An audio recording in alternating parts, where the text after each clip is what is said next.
Iyabose stood up, went to the fridge, and brought out a cold bottle of Maltina. She opened it with one hand and said, "You see, my dear, there are two ways to catch mad people. One, call the hospital. Two, act madder than them. And since there is no psychiatric hospital on this street, it's definitely option 2. Some in-laws bring pepper soup when you give birth. Others bring madness disguised as custom. This is the story of one new mom, her in-laws, and a family tradition that almost sent her to Yaba left. This one is not a tale of kumbaya, oh. It is a tale of let's see who is madder. Do me one, I do you two. So sit tight, grab your chin, let's do this. A long time ago, in the peaceful outskirts of Ibadan, something exciting was happening inside the Adeyemi compound. Morayo, a quiet but sharp-tongued woman from Oyo, had just given birth to a healthy baby boy. The kind of boy Yoruba people call Omo Meta Lara Kan, a child worth 3. And because this was her first child after 2 years of praying and fasting, the celebration was loud, like really loud. From early morning, talking drums were beating in the compound. Women were tying iro up to their chests and shaking their behinds, dancing with joy. The ground was shaking. You would think it was a small wedding. You know Yoruba parties. It was hot. One of the aunties shouted, "Iboko ni mo fibu omoye o," carrying Morayo's baby like a trophy. The baby was barely 3 days old. Tunde, Morayo's husband, couldn't be there. He was a civil engineer managing a road construction project in Port Harcourt. But he called every 2 hours, shouting excitedly on the phone, "That's my Morayo! You did it, baby! God bless you, my love." Morayo would just smile, resting her back gently on her hospital pillow, tired but joyful. Her baby had Tunde's big ears and her own type of sharp eyes.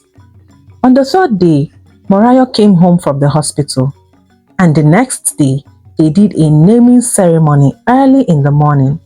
The baby was named Ayotunde. The compound held a mini Owambe. They set up 2 canopies. Women from their church brought coolers of jollof rice and fried meat. Even the local band that always looked drunk played Fuji songs with extra energy.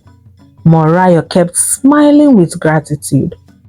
She had prayed for this baby boy, and God had answered.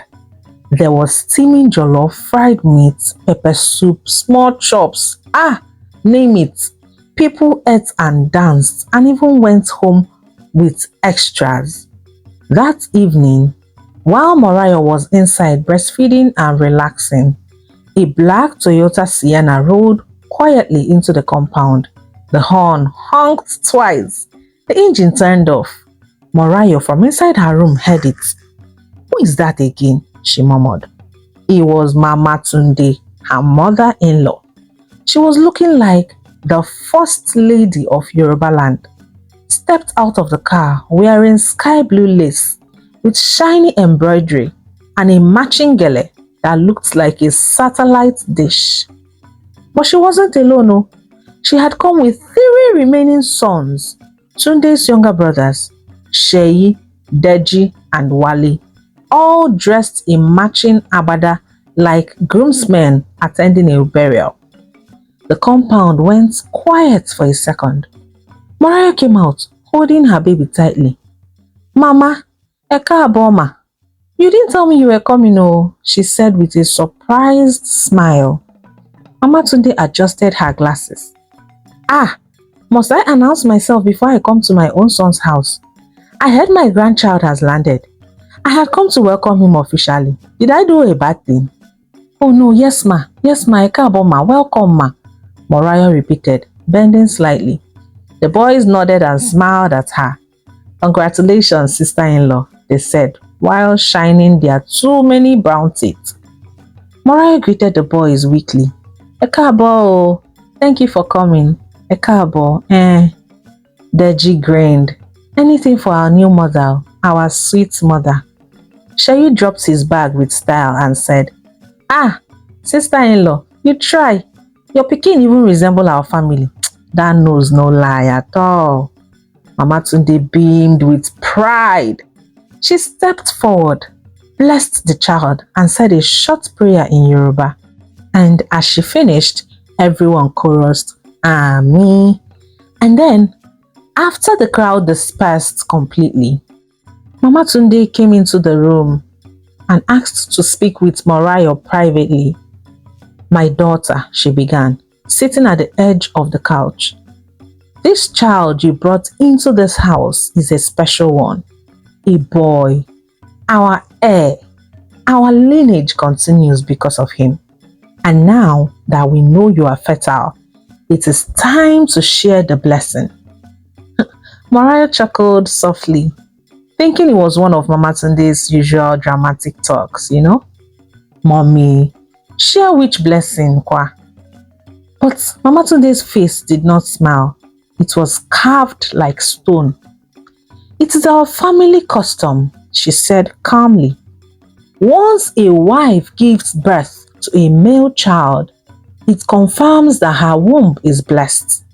It is now her duty to extend that blessing to the husband's brothers.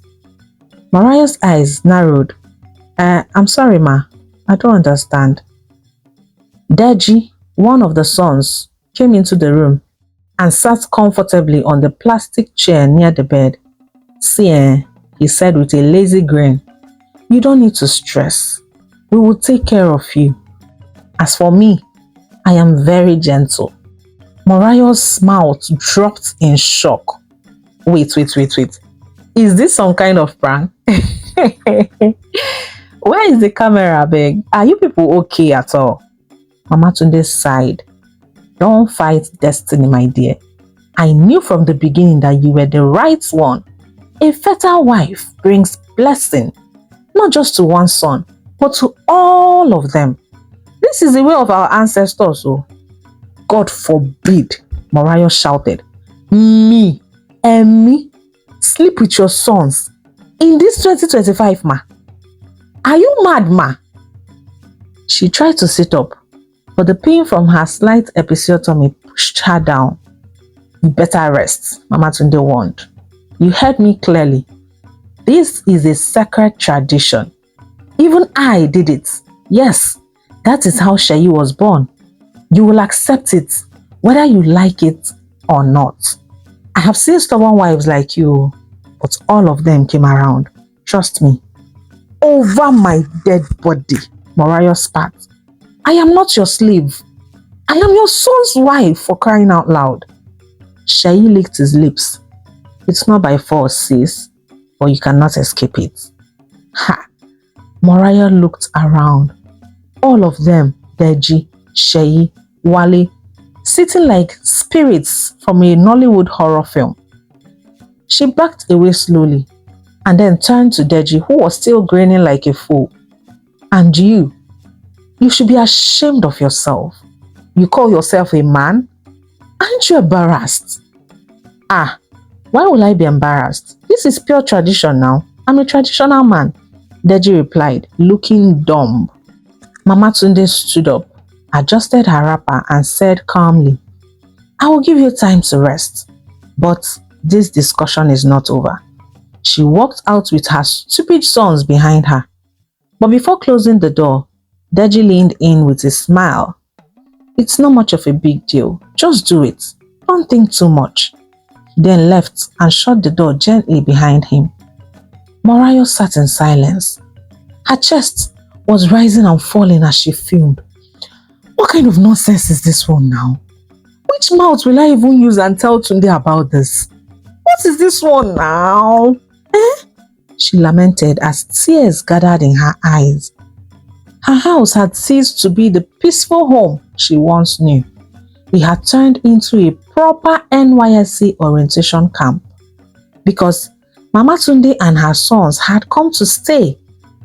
Mama Tunde carried 2 large Ghana must-go bags into the house like someone planning to inherit it. One of her sons slept on the corridor. One was permanently on the couch. Another one occupied the guest room unapologetically. That night, Morayo barely slept. And it was not even because of the baby, because little Ayotunde had finally surrendered to sleep after plenty breastfeeding and backpatting. But it was because she was still in awe of how sick this family was.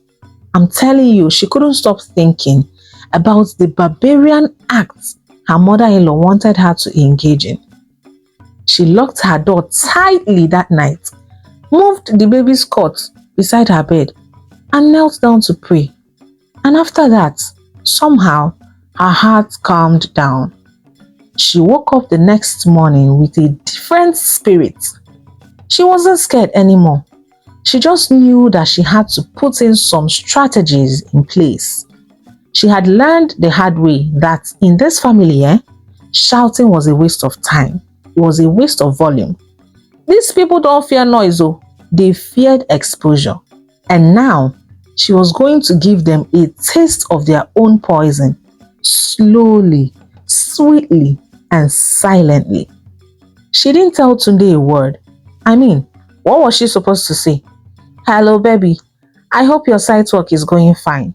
By the way, your family wants to use me as a communal fertilizer. No, come on. She knew them. They would twist and deny it. They would even blame it on postpartum stress. They would say she was possessed or mad.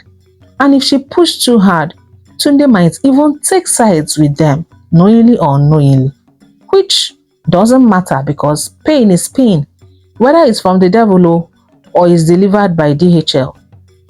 So, with her new mindset, she smiled.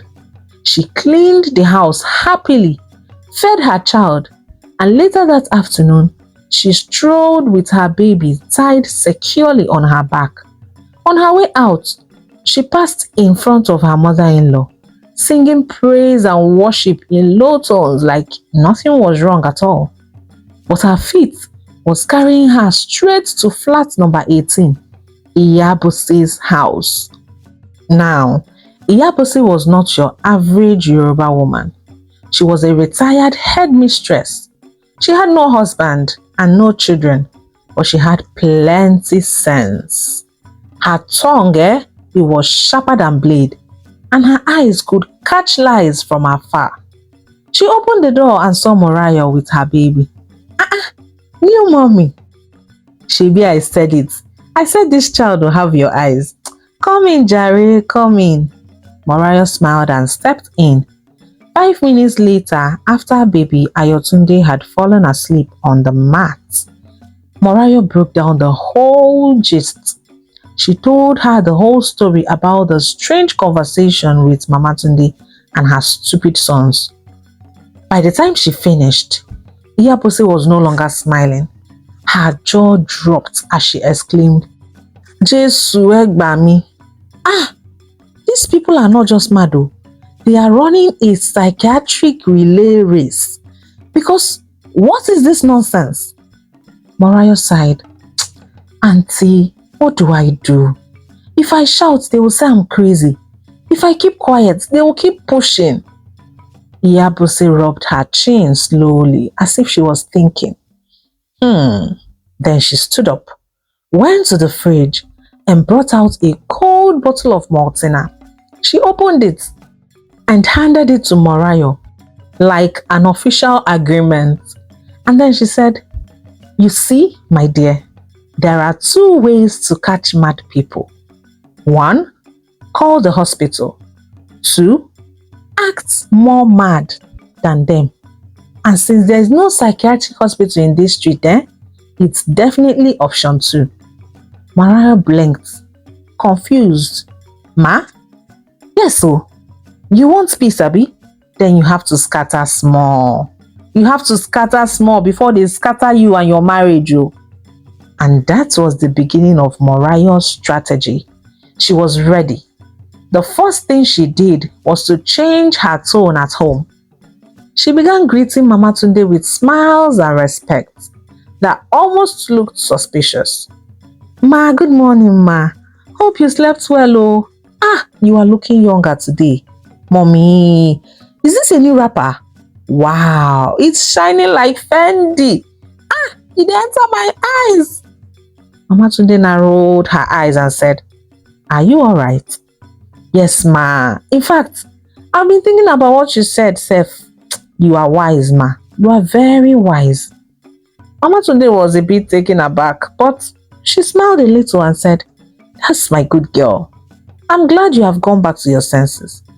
Then she went back to peeling the yam she was peeling. Her sons, too, noticed the shift.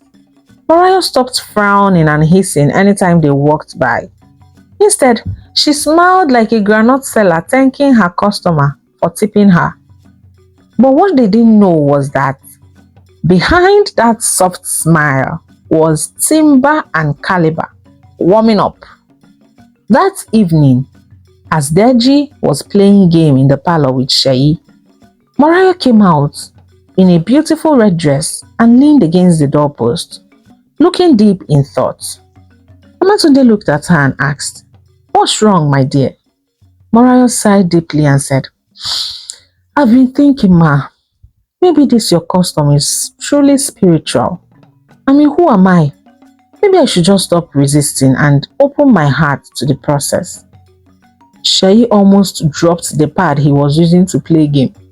Deji's eyes widened, and Mama Tunde beamed with smiles. Aha! I knew it! The spirit is working. Morayo nodded slowly and said, but I need to take things one by one, ma, step by step. Mama Tunde clapped her hands together like someone who just won a dancing competition. Oh, great! That's how a good wife should be. Morayo nodded again and walked back into her room, locked the door, and laughed softly. You people have entered one chance, she whispered to herself, because from that night forward, each of them would face their own reward, hot, bitter, and unforgettable. Sheyi was the tallest of the brothers and the most annoying, the type that wore tight singlets to show the chest that he didn't even have. He was also always chewing toothpick. He was a self-declared fine boy of the family, even though his face looked like someone that insulted thunder and got slapped by it. From the moment Morayo agreed to the wicked custom, Sheyi had been smiling anyhow.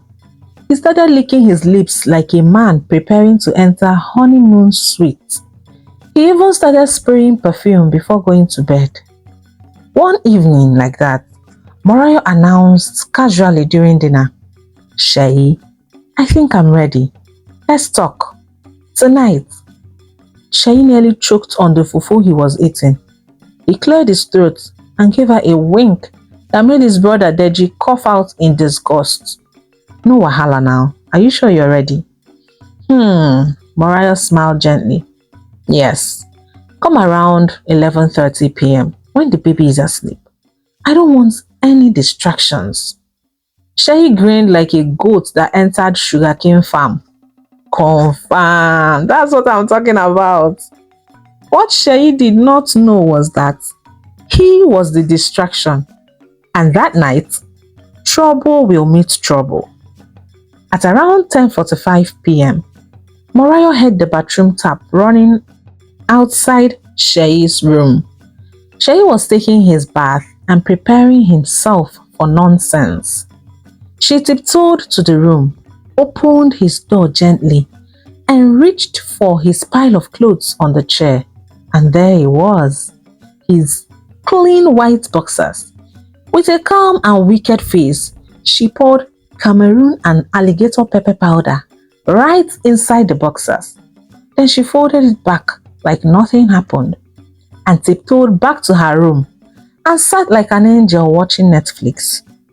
By past 11 p.m., a knock came. Bam, bam, bam. She opened it and it was Sheyi, smiling with shoulders raised like someone who had drank abo for bedroom performance. I came as agreed, he said. Mariah smiled. Enter now. What are you shy for? He stepped in with his chest out and his eyes shining. She pointed to the chair beside the bed. Sit first. Let me freshen up small, eh? Sheyi nodded. As she stepped into the bathroom, she waited. Sheyi, now feeling at home, looked around, adjusted his singlet, and slowly, gently, as he sat down, he started feeling a tingly sensation. Then fire followed as the gates of hell opened. Hey! Jesus! What is this? Ah!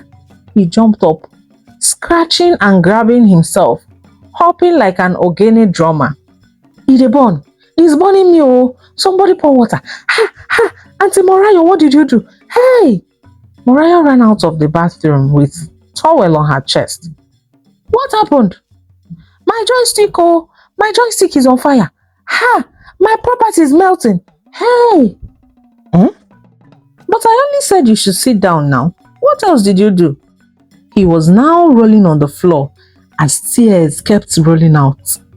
The noise woke Mama Tunde and others up. She rushed to the room with wrapper tied across her chest. Sheyi, why are you shouting like this by midnight? Sheyi pointed at his trousers. Mommy, they poured otapia inside my boxer, so hey!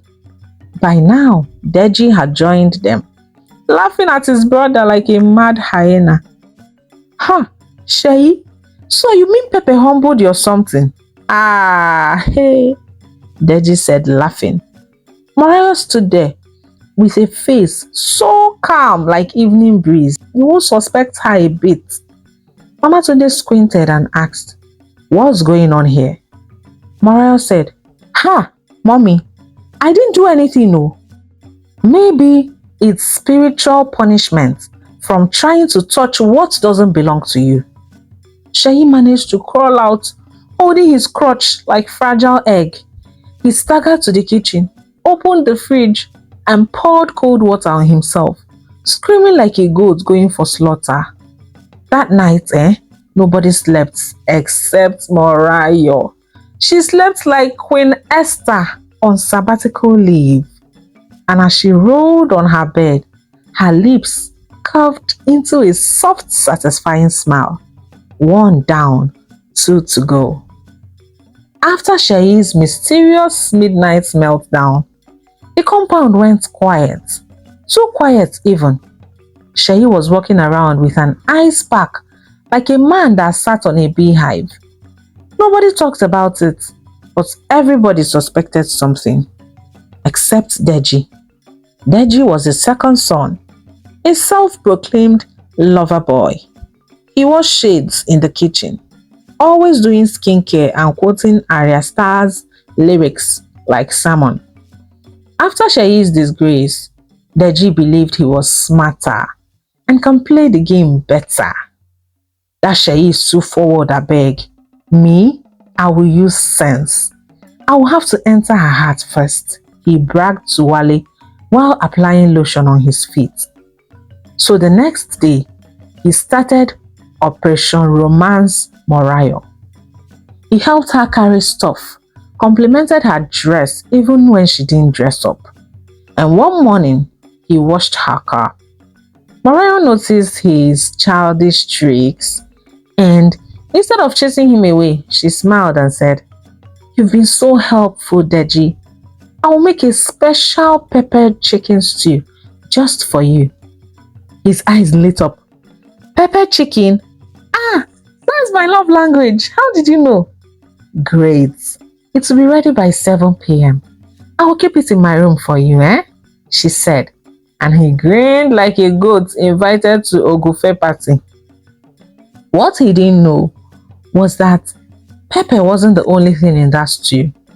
That day, Morayo went to visit her secret ally, Iyabose the Wise One, the retired headmistress. You remember her?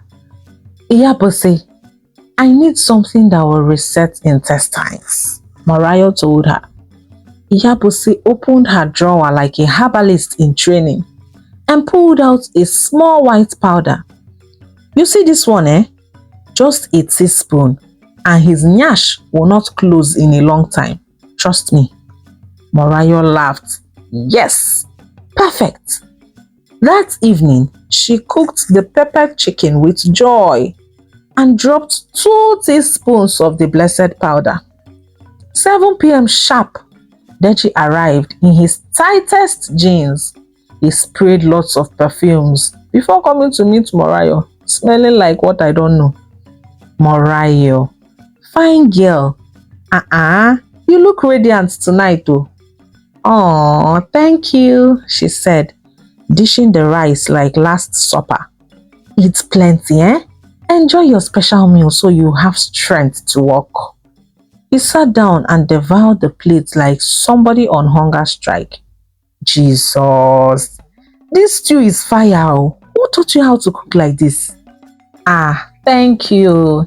It's an old family recipe. I'm glad you like it, she smiled. So, at around 8 p.m., as they just sat down to have a simple conversation, the prophecy began to manifest. First, he cleared his throat. Then he shifted to one side. And then he jumped up and ran to the toilet as if thunder struck his intestines. 10 minutes later, he came out sweating. Sorry. I think the chicken was too peppery. Are you okay? Morayo asked, trying not to laugh. Yes, so I'm fine. I think he then sat down again. But before he could say thank you, he jumped up again and flew back to the toilet. And that was how the night went to back and forth. By 10 p.m., Mama Tunde knocked on Morayo's door. Where is Deji? I heard some noise. Mommy. He's meditating in the toilet, Morayo said. And from inside there, Deji screamed, Somebody help, oh! I'm emptying my intestines, oh! Mama Tunde gasped. Oluwamaje, what is happening in this house? Deji came out eventually. His trousers were half zipped, and his face was like a man who just wrestled a demon in the sockaway. He looked at Morayo with eyes full of tears and humility. That night, Morayo lay down with a very big satisfaction. 2 down, 1 to go. Let them come. I dey wait. He was remaining the last boy, Wale, and she knew his own was a calm case. Very simple. One day, as she was breastfeeding her baby, she heard Mama Tunde laughing with one of the boys outside.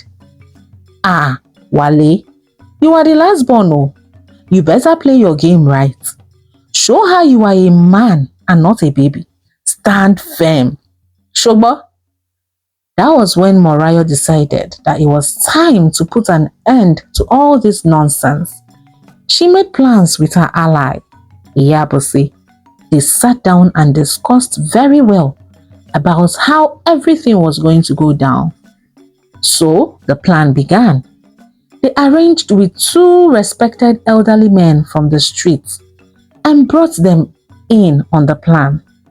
Baba Lekan and Uncle Jide were both retired school teachers, but they were strong and able-bodied. Everything was set. Morayo then went to work on Wale. Wale was the last born, so gullible and young. He had just finished his 3rd year in the university. Morayo was using him as a servant in the house, and he was always willing to run the errands with the speed of light. He was always stealing glances at Morayo. And so, on this day, Morayo asked him, Wale, do you believe in this tradition thing your mother is projecting? Wale looked excited about the topic. Then he began, well, I am a very traditional person. Oh. So yes, I believe we should always respect and adhere to things bigger than us, you know. This rule had been in place since before you and I were born. So who are we to even question tradition? Morayo looked at him calmly while listening attentively. I see your point, oh. So you would want to sleep with me? He asked Wale. For the culture, yes. Wale answered nervously. Okay, Wale, don't be shy. Come and meet me in my room today at about 9 p.m. I'll be patiently waiting for you, okay? And as expected, around 9:05, Wale came knocking gently. Sister Morayo, are you still awake? She acted shy.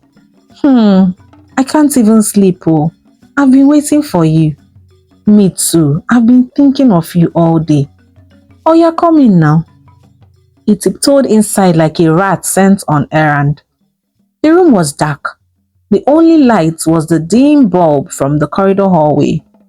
He saw her sitting on the bed with her back facing him.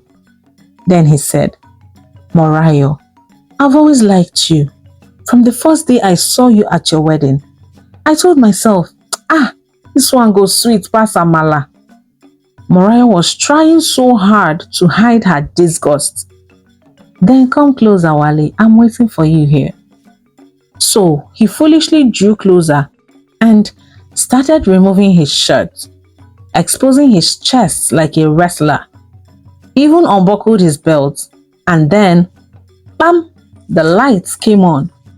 Iyabose jumped from behind the curtain with Baba Lekon and Uncle Jide right behind her.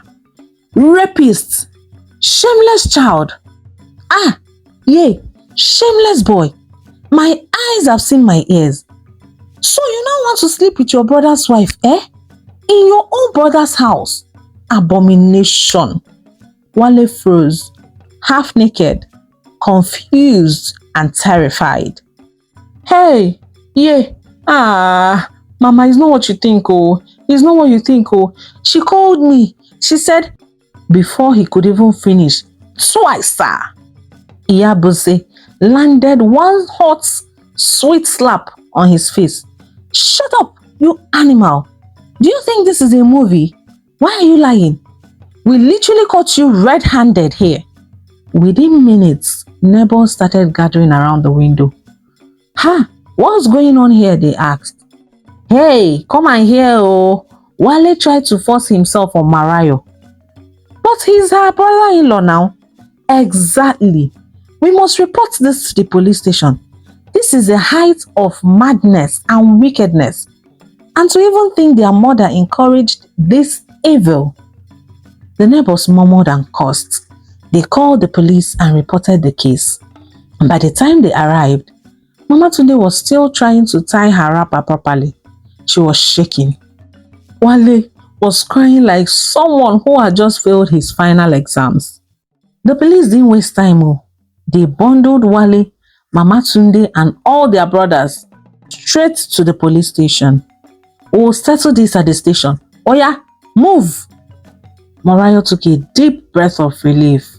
She didn't cry. She just went inside, bathed her baby, and for the first time in 3 weeks, she slept feeling very peaceful and safe. The next morning, she called her husband Tunde and told him, some pointers in a calm, exhausted voice. After she told him, the line was quiet for almost 2 full minutes. Then he said slowly, I'm coming home today. Tunde didn't wait for his site supervisor to approve his leave. He just booked the next available flight straight from Port Harcourt to Ibadan and entered the compound with speed. He barely greeted the neighbors. He went straight to his flat. The first thing he noticed was that the house was too quiet. And then he saw his wife sitting in the living room, breastfeeding their baby like a peaceful queen that had survived war. Tunde dropped his bag, hugged and kissed his wife, then went to wash his hands. and carried his son for the first time since he was born. He held him close to his chest and closed his eyes, feeling every heartbeat and connection. And then he asked, "Where is everybody?" Morayo looked up. Her face was calm, but her eyes were still. They have all gone to vacation, to the police station." Tunde blinked. "Sorry?" "Yes. Your mother, your brothers, all of them, they were arrested 2 nights ago." Tunde sat down, trying to process his feelings and everything he's hearing. "Arrested? For what? You didn't exactly give me details on the phone, you know. What really happened, Morayo?" Morayo smiled tiredly, and then she said, "They were arrested for madness, for attempted assault, for trying to drag me into some disgusting family tradition that your mother called custom." So she told him everything, downloaded the whole story for him. From the minute they arrived and turned the house into an orientation camp, to Mama Tunde's ridiculous fertility must be shared speech. She narrated how the brothers began creeping into her rooms like hungry cats, how she endured, and how with the help of Iyabose and 2 respected elders, she finally exposed the whole shameful circus. Tunde didn't talk. He just sat there, staring at the floor like a man watching his reputation walk out the door. Morayo brought out her phone and played some of the audio recordings of some conversations she was able to record. The room fell silent afterwards. Tunde had no words. He stood up, walked to the window, and sat there like it could give him answers. After a long pause, he turned and said, "I'm sorry, honey. I swear I didn't know. You should have told me." Morayo nodded. "I hear you, Tunde. But now, you must choose me over them. You must get justice for us. That is the only way I can heal." So that evening, Tunde went to the police station himself, signed affidavits, pressed charges, and said to the DPO, "Lock them very well, so they will know that this is not 1819. This is 2025, for crying out loud." That particular incident was the talk of the whole street for weeks. Tunde sat down with his wife, kissed her forehead, and told her, "Honestly, honey, I don't deserve you. Thank you so much for fighting for us. Thank you." And that night, they had a good night's rest as a family of 3, and they lived happily ever after. Tunde's family got the justice they deserved. They served some time at the police station, and when they came out, Tunde denied them all access to his home. The end. Moral lessons. Some traditions are meant to be honored, no doubt. But when tradition becomes a weapon set out to destroy you, speak up. Wisdom is not always loud, and sometimes the most powerful thing a woman can do is observe, plan, and be strategic to act when the time is right. Morayo fought with grace, and she won with dignity. Because true strength isn't in fists, it's in knowing who you are and refusing to be moved by pressure. Okay, Naya Padis, we have come to the end of today's story. Thank you all so much for watching my videos till the end. You are the real MVP Paddy. You know how I love reading from you, so please drop your comments below. Please say something in the comment section. Drop your thoughts, share this video, and make someone laugh today. Remember, don't let anyone dim your shine. Until I come your way next time. Ngwanu, bye.